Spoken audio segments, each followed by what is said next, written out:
Today I want to tell the story of Sonic the Hedgehog through the eyes of those who were in the creation processes for the games. After unveiling thousands of secret Sega documents, none of which were fake, I compiled this history of Sonic. Sonic's past is one of constant suffering, and now we shall feel it together. I should go all the way back to where it started, with the first Sonic restaurant in 1953. The Japanese company Sega, founded in 1960, bought the franchise and used it to launder millions of Yakuza dollars because their Japanese front as a gambling business was not at all successful. During this time, Sega executives saw one of the first video games, Tennis for Two, and decided to make even more money legally this time as they could create a video game for Sonic, but didn't believe the technology was up to the task. The company waited and waited until the 1990s, where they determined that tech and unfiltered capitalism from the Reagan era would give them the most amount of money. They got to work and quickly created their adaptation of their long-standing food franchise, Sonic. When it was released, literally everyone labeled it as a Mario clone and didn't like it. The CEO of Sega at the time, Hedgehog, was said to have stated, "Oh god, fuck, we failed, didn't we?" And after the first week's sales were so low the company almost collapsed, he quit the next day. To save the company, it was up to Sega to either increase Yakuza activity or make a successful video game, but the legal way seemed a lot easier. To ensure their next game would not flop, Sega entered a partnership with Nintendo to add Fox from their upcoming game Star Fox. Sega began to add Fox as a girl who dated Sonic, as they thought the girl gamers were an untapped potential. When Nintendo got word of this decision, they broke off the deal because they hate women.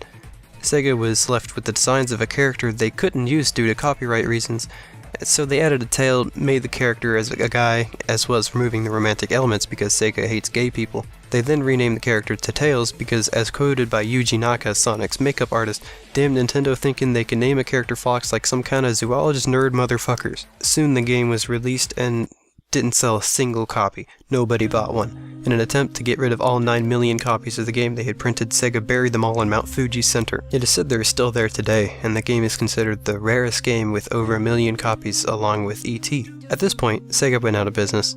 They had failed too many times to keep up. Sonic the Restaurants made enough money to stay alive, but not enough to keep Sega afloat.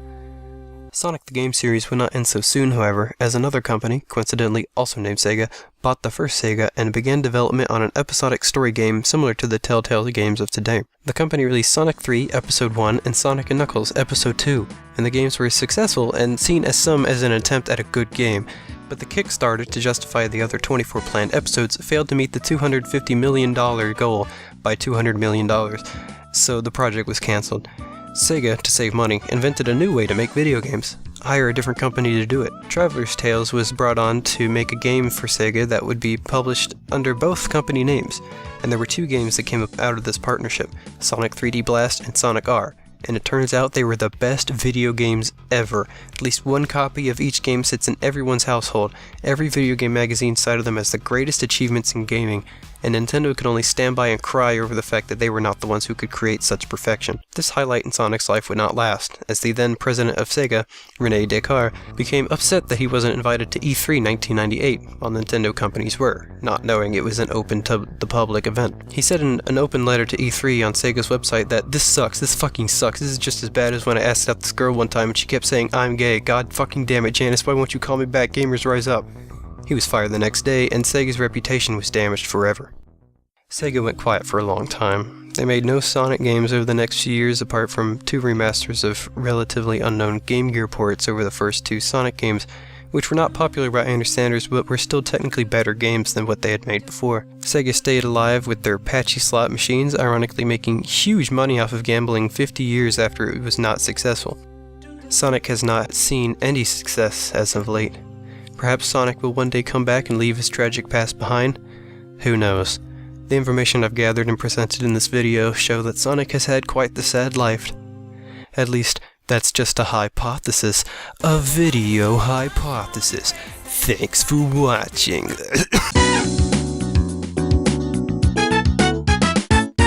God, I'm so fucking terrible at recording audio.